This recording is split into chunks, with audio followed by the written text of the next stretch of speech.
ചിത്രത്തിലേക്ക് പോകുമ്പോൾ ലോക്സഭാ തെരഞ്ഞെടുപ്പിൽ ആദ്യഘട്ട വോട്ടെടുപ്പ് നടക്കുന്നത് 102 ലോക്സഭാ മണ്ഡലങ്ങളിലാണ്. ഈ മണ്ഡലങ്ങളിലേക്കുള്ള നാമനിർദ്ദേശ പത്രിക സമർപ്പിക്കാനുള്ള തീയതി ഇന്ന് പൂർത്തിയായി.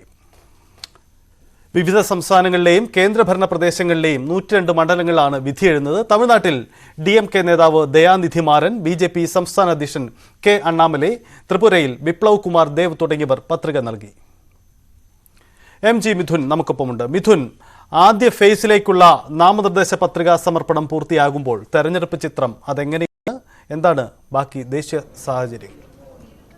സജിത്ത്, ഏപ്രിൽ 19-നാണ് ഒന്നാം ഘട്ട വോട്ടെടുപ്പ് നടക്കുന്നത്. ഇതിൽ 21 സംസ്ഥാനങ്ങൾ, അതിൽ 18 സംസ്ഥാനങ്ങളിലെയും 3 കേന്ദ്രഭരണ പ്രദേശങ്ങളിലെയും ഉൾപ്പെടുന്ന ലോക്സഭാ മണ്ഡലങ്ങളിലെ 102 ലോക്സഭാ മണ്ഡലങ്ങളിലേക്കുള്ള നാമനിർദ്ദേശ പത്രിക സമർപ്പിക്കാനുള്ള അവസാന തീയതിയാണ് ഇന്ന് അവസാനിക്കുകയും ചെയ്തിരിക്കുന്നത്. പക്ഷേ ഈ ആദ്യഘട്ടത്തിൽ ബീഹാറിലും ആദ്യഘട്ടത്തിൽ തെരഞ്ഞെടുപ്പ് നടക്കുന്നുണ്ട്.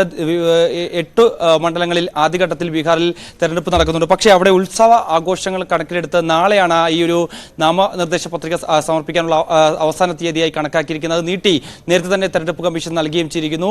മറ്റന്നാളാണ് സൂക്ഷ്മ പരിശോധന ഇതുമായി ബന്ധപ്പെട്ട് നടക്കുക. 30-നാണ് ഈ പത്രിക പിൻവലിക്കാനുള്ള അവസാന തീയതി കിടക്കുക. അതായത് ഒന്നാം ഘട്ടത്തിൽ തമിഴ്നാട്, മധ്യപ്രദേശ്, ഛത്തീസ്ഗഡ്, രാജസ്ഥാൻ, ജമ്മു കാശ്മീർ, ഉത്തരാഖണ്ഡ്, സിക്കിം, പശ്ചിമ ബംഗാൾ, മേഘാലയ, അസം, നാഗാലാൻഡ്, അരുണാചൽ പ്രദേശ്, മണിപ്പൂർ, മിസോറാം, ത്രിപുര, ഉത്തർപ്രദേശ്, ബീഹാർ, മഹാരാഷ്ട്ര തുടങ്ങി സംസ്ഥാനങ്ങളിലും ആൻഡമാൻ നിക്കോബാർ, ലക്ഷദ്വീപ്, പുതുച്ചേരി തുടങ്ങിയ കേന്ദ്രഭരണ പ്രദേശങ്ങളിലുമാണ് ആദ്യഘട്ടത്തിൽ വോട്ടെടുപ്പ് നൽകുകയും ചെയ്യുക. രണ്ടാം ഘട്ടത്തിലേക്ക് നടക്കുമ്പോൾ നാളെ മുതൽ രണ്ടാം ഘട്ട വോട്ടെടുപ്പിനുള്ള നാമനിർദ്ദേശ പത്രിക സമർപ്പിക്കാനുള്ള തീയതി ആരംഭിക്കുകയും ചെയ്യും. നാളെ കേരളം ഉൾപ്പെടെ രണ്ടാം ഘട്ടത്തിൽ കേരളം ഉൾപ്പെടെ 13 സംസ്ഥാനങ്ങളിലാണ് തെരഞ്ഞെടുപ്പ് നൽകുകയും ചെയ്യുക. അതിൽ കേരളത്തിന് പുറമെ അസം, ബീഹാർ, ഛത്തീസ്ഗഡ്, കർണാടക, മധ്യപ്രദേശ്, മഹാരാഷ്ട്ര, മണിപ്പൂർ, രാജസ്ഥാൻ, ത്രിപുര, ഉത്തർപ്രദേശ്, പശ്ചിമ ബംഗാൾ, ജമ്മു കാശ്മീർ തുടങ്ങിയ സംസ്ഥാനങ്ങളും ഈ രണ്ടാം ഘട്ടത്തിൽ ഉൾപ്പെടുകയും ചെയ്യും. കേരളത്തിൽ രണ്ടാം ഘട്ടത്തിൽ ഏപ്രിൽ 26-നാണ് വോട്ടെടുപ്പ് നടക്കുന്നത്. വിജ്ഞാപനം ഇത് സംബന്ധിച്ച് മറ്റന്നാൾ ഇറങ്ങുകയും ചെയ്യും.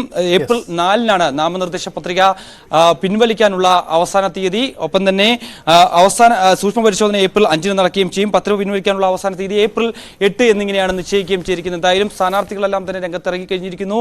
തമിഴ്നാട്ടിൽ നമുക്കറിയാം പ്രധാനപ്പെട്ട നേതാക്കളെല്ലാം തന്നെ ഇന്ന് പത്രിക സമർപ്പിച്ചിട്ടുണ്ട് എന്നാണ് നമുക്ക് മനസ്സിലാക്കാൻ സാധിക്കുന്നത്. നേരത്തെ സൂചിപ്പിച്ച പോലെ തമിഴ്നാട്ടിൽ BJP സംസ്ഥാന അധ്യക്ഷൻ K. അണ്ണാമലൈ ഇത്തവണ കോയമ്പത്തൂരിൽ നിന്നാണ് മത്സരിക്കുന്നത്. അദ്ദേഹം ഉൾപ്പെടെ പ്രധാനപ്പെട്ട DMK-യുടെയും അടക്കമുള്ള പ്രധാനപ്പെട്ട നേതാക്കളെല്ലാം തന്നെ ഇന്ന് നാമനിർദ്ദേശ പത്രിക സമർപ്പിച്ചിട്ടുണ്ട് എന്നാണ് മനസ്സിലാക്കാൻ സാധിക്കുന്നത്. എന്തായാലും സൂക്ഷ്മ പരിശോധന ഇത് സംബന്ധിച്ച് മറ്റന്നാൾ നടക്കും.